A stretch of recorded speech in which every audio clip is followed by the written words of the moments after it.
My time as the chair of the ACC's cardiovascular team section really allowed me to appreciate all the amazing work that the team does to contribute to the care of the patient and progress the CV community, and to really try to make this the home for the CV clinician.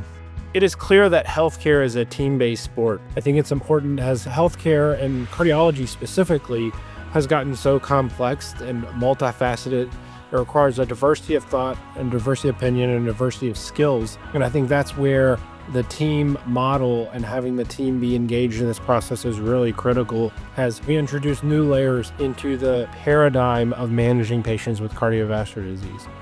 As the chair of the ACC's cardiovascular team section, one of the most well-known and well-present challenges that occurred during that tenure was the COVID pandemic. We had outlined a strategic plan at the beginning of my tenure. The needs shifted to, we got to think about their well-being. They may be faced with roles that they've never dealt with.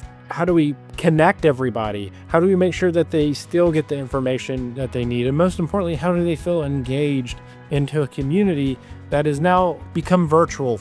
And then, of course, as you leave the pandemic environment, how do we get back into the routine of what we're doing and still achieve or press forward in terms of our goals? I think the biggest thing I would give advice to new CV team members is just to be willing to step out there and take a chance, figure out ways to get engaged and involved. Don't be shy.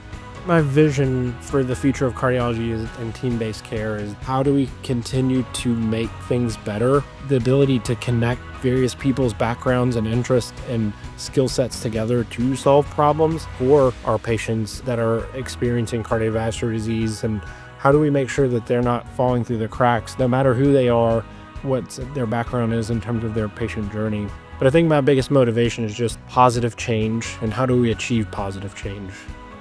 I appreciate the love and support. I've loved being in the college. It is probably my favorite thing that I've done or continue to do. And I just really am blessed and am cherished and honored this. And thank you to everyone.